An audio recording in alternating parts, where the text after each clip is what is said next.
Nasib siswa SMAN 1 Cimarga ditampar Kepsek gegara kepergok merokok, kini disanksi. Nasib siswa yang alami kekerasan oleh Kepala SMAN 1 Cimarga, Banten Dini Fitria karena ketahuan merokok di halaman sekolah kini disanksi. Diketahui, Dini Fitria, Kepala SMAN 1 Cimarga melakukan kekerasan karena siswa ketahuan merokok di halaman sekolah.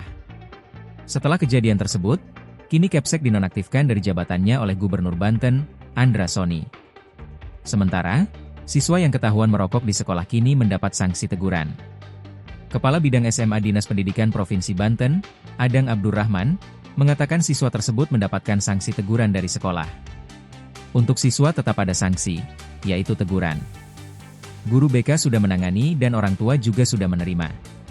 Jadi, siswa tetap diberi pembinaan karena kesalahannya merokok, kata Adang di SMAN 1 Cimarga, Rabu, 15 Oktober 2025, dikutip kompas.com. Lebih lanjut, Adang mengatakan pihaknya sudah bertemu dengan pihak sekolah dan orang tua siswa, termasuk terkait dilaporkannya kepala sekolah ke polisi oleh wali murid. Disdik juga sedang memeriksa sejumlah pihak untuk menyelesaikan persoalan ini agar tidak berlarut-larut. Sebelumnya, Kepala SMAN 1 Cimarga, Banten Dini Fitria dinonaktifkan sementara oleh Gubernur Banten, Andra Soni usai melakukan penganiayaan terhadap siswa. Hal ini diungkap langsung Gubernur Banten, Andra Soni. Sementara, Sekretaris Daerah Banten, Deden Apriandi menambahkan, Pemprov Banten telah menonaktifkan Kepala Sekolah SMAN 1 Cimarga untuk menjaga kondusivitas di sekolah dan mencegah aksi mogok siswa.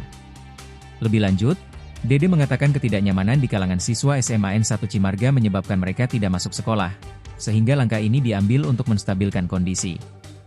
Saat ditegur, siswa tersebut tidak mengakui sedang merokok. Kendati begitu, merasa kecewa karena dibohongi siswa, Dini melakukan kekerasan. Dini Fitria Kepsek SMAN 1 Cimarga sebelumnya mengakui menganiaya siswa karena merasa dibohongi. Dini mengakui, telah menampar siswanya tersebut, akan tetapi tidak begitu keras. Tak hanya itu, Kepsek ini juga membantah bahwa dirinya menendang siswanya tersebut. Menurutnya, ia hanya menepuk bagian punggung siswa.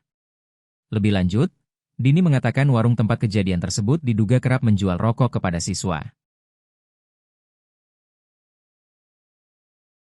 Download Tribun X sekarang, menghadirkan lokal menjadi Indonesia.